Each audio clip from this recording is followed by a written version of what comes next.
Hey there, everybody.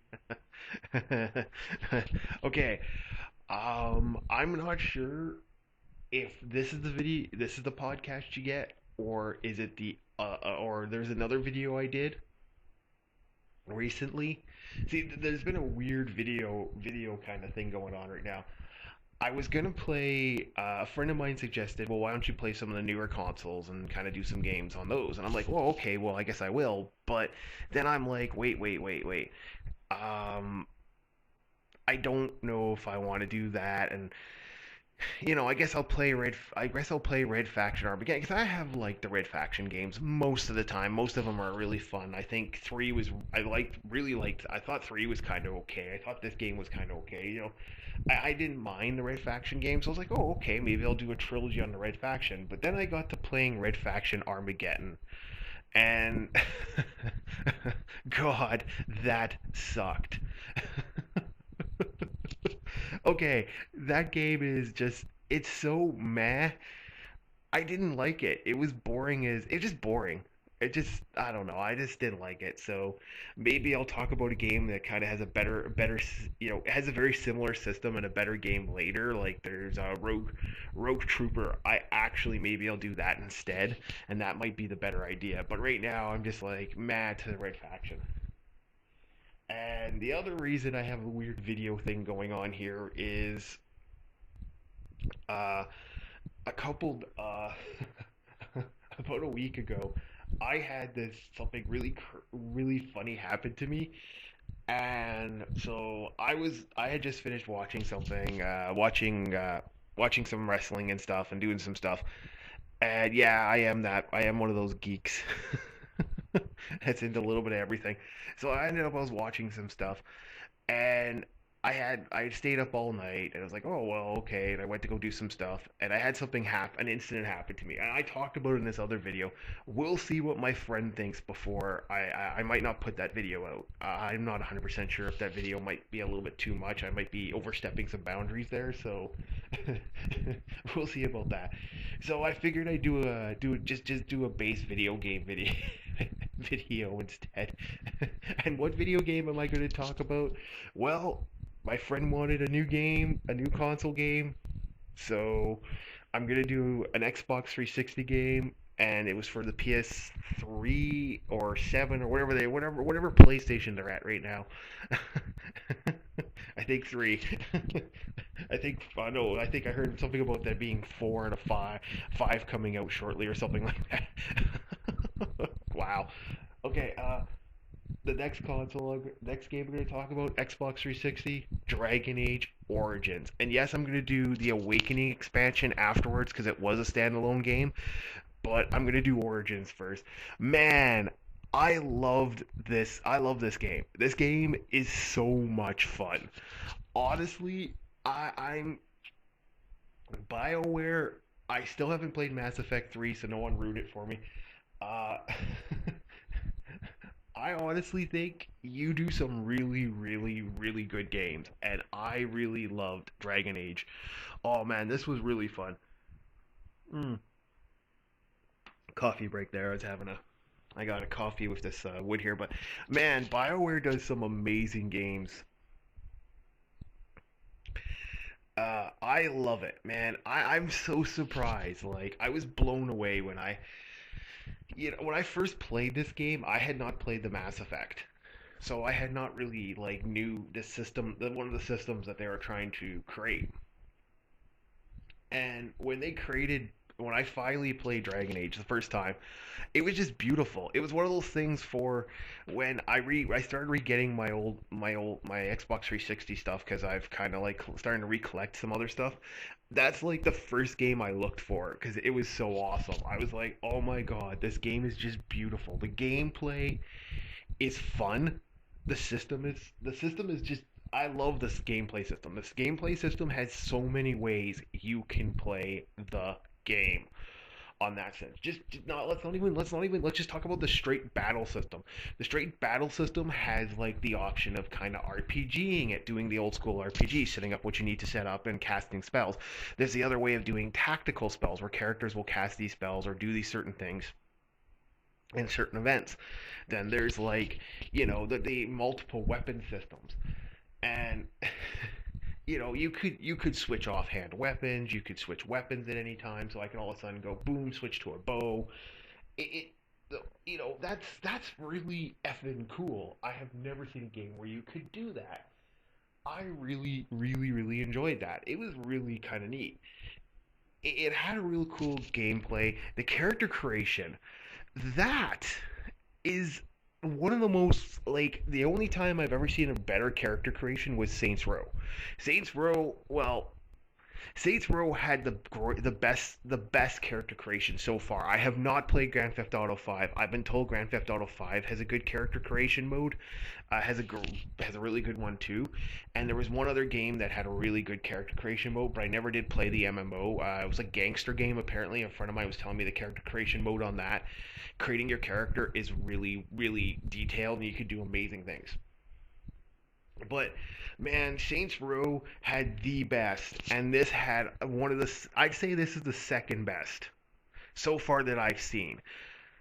Keep in mind, I still haven't played other games, so if there are better ones, I do apologize. But this is the second best so far.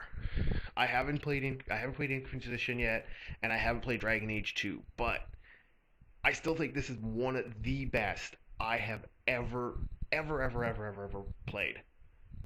Like the second best. And the reason is because you can create your character. You can really screw with it. You can like I made a Bruce Campbell character.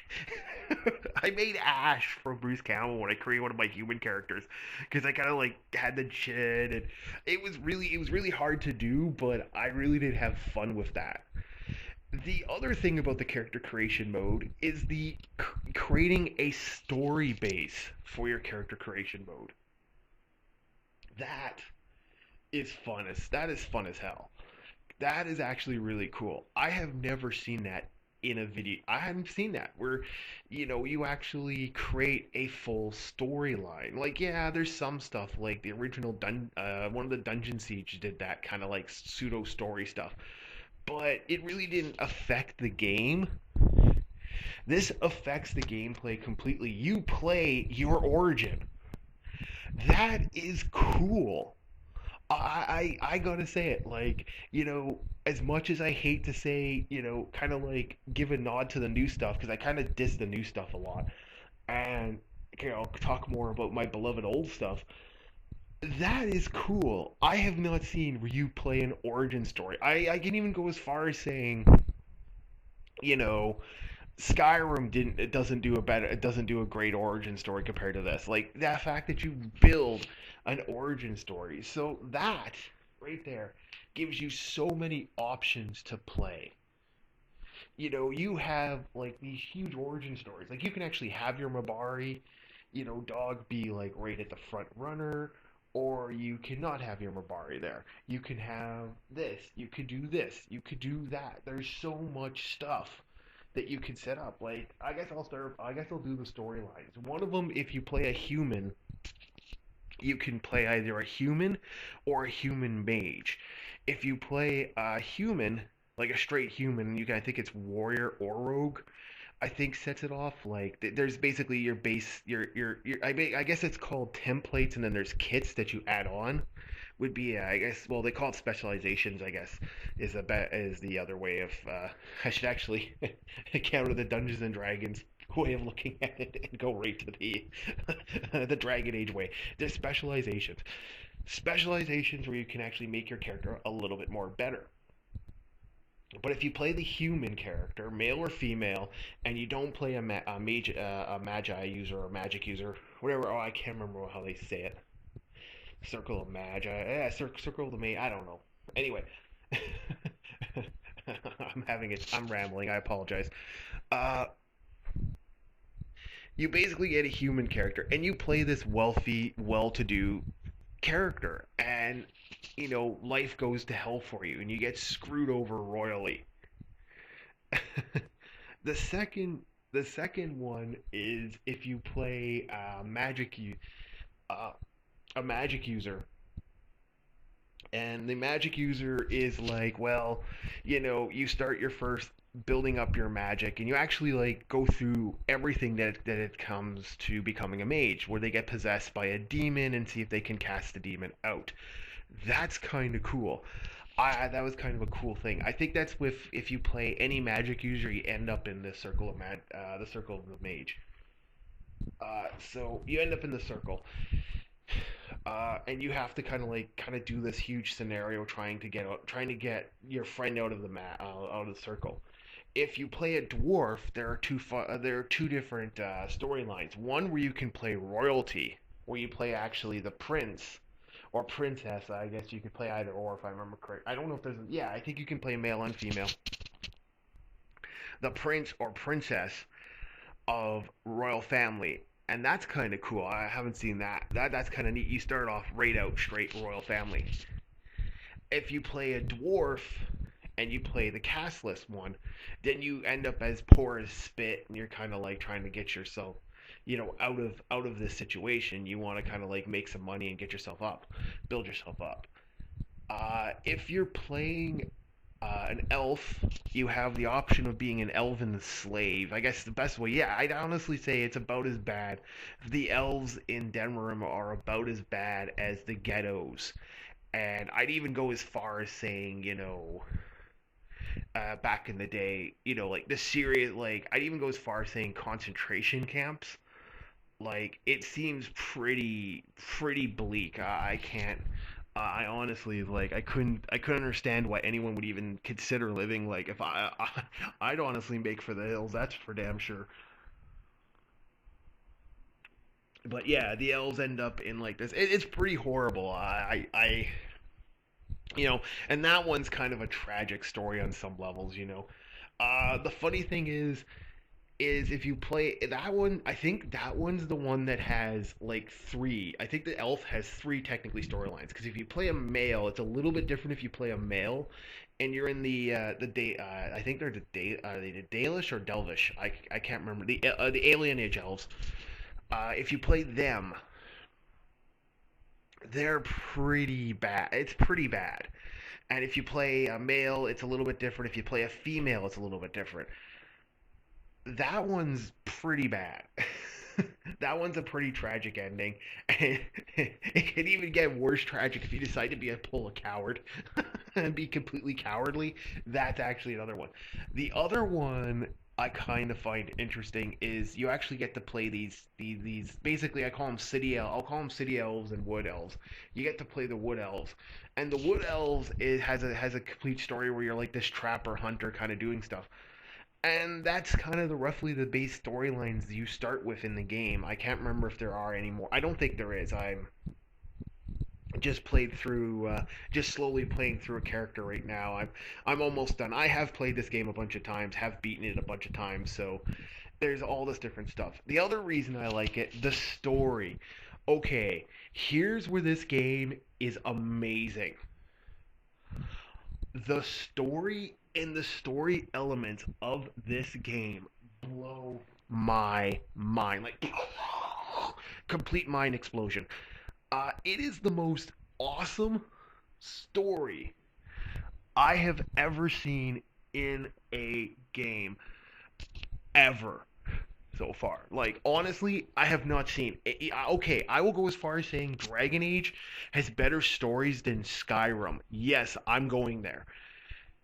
Dragon Age Origin has way better stories, has the best story system I have ever seen anywhere so far. The closest thing I've seen that even came close to it was Dishonored had a really decent storyline, and Bioshock was okay for story, but I think Dishonored had the closest I saw for that. This has so many story elements for a game that's kind of almost arena like in play, where instead of having this open sandbox where you can pretty much, you see that mountain over there, you run to that mountain type of thing and jump off the mountain type of thing. Honestly, it's a kind of a little bit of it's a little bit of a closed arena type game for that.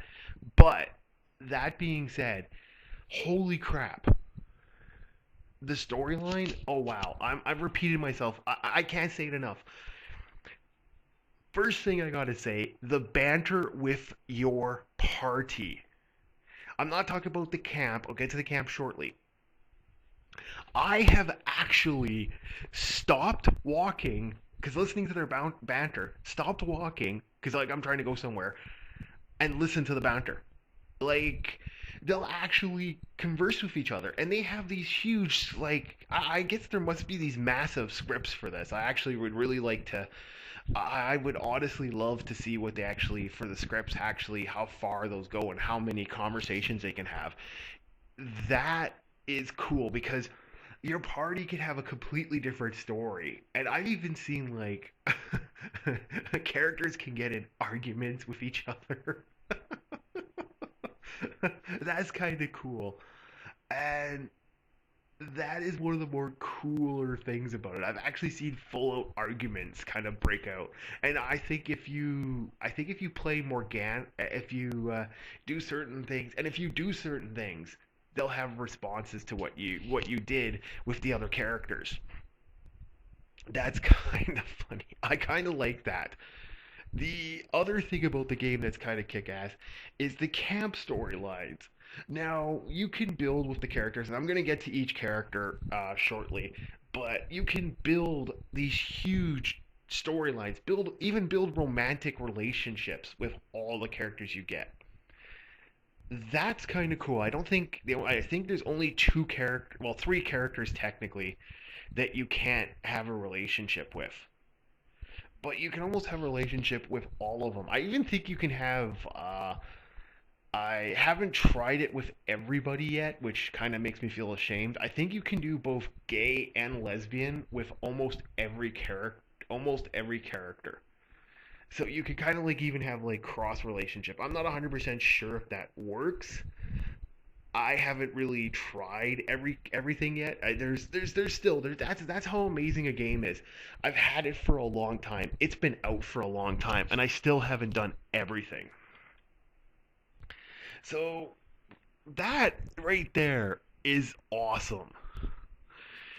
And that's the most coolest thing about this game is that there's this huge you can build huge relationships, and I actually sit there and I listen to these conversations like honestly it keeps my attention. Now that being said, there's also the idea and the whole multiple scenarios. Like you can pick when someone's a king, you can actually choose the crown on two separate occasions. For the dwarves and for the humans, you can pick who's going to be king. That's kind of cool. Who's going to be in charge? That's kind of kick ass. I like that. You can choose how far certain people are going to get. You can choose every little single piece of information that you want can be done. And that is so amazing. Like, I love the fact that there's all these choices you can make, positive and negative. You can, even if you want, you can kill off characters. I did one game where I actually murdered everybody. I had one game. This was kind of cruel. You basically you have this chance to save this Mabari dog, which by the way, the Mabari are these huge monster dogs. I want one. If that ever existed, I want a Mabari. The fact that they're super intelligent, like super intelligent, I kind of enjoy that, and I think that'd be kind of neat to have like a Mabari. I love the Mabari. One of my favorite characters is the character you get the least association. You get the least conversation with. It's kind of funny. I named my dog King, by the way. My Babari's named King. Well, actually, I called him Rex one game. But anyway, you can save this Mabari dog, and if you choose to, you can actually choose to kill him. You can actually choose to kill one of the other characters. Like at least three of the characters, you can choose not to like, not only not have them, but to kill them off. Like outright just go and like finish them off. I think actually maybe even four. So that's kind of kick-ass. Oh, excuse me. Yeah, that's really kick-ass. I think that's one of the most coolest things in the game where you can actually choose who lives and who dies in the game and who you're going to have a social relationship, and vice versa. In a couple situations you can actually have a character betray you if you're not careful. So that's kind of neat. It has a really cool storyline on that sense. And overall, the story's what makes that game probably the greatest game I ever played. I enjoy it throughout the game. I didn't want to ruin too much of the storyline. I just kind of like peeked off everything. I didn't want to mention the characters because I think the characters are the game, make the game actually better. So in closing, that's my thing about Dragon Age. So, I'm gonna do Awakening next. So I just want to finish it. I just want to finish Dragon Age off first, and once I do that, I'll start on Awakening. So, anyway, enjoy the video. I hope you enjoyed the podcast, and I guess I'm gonna keep doing this. All right, see ya.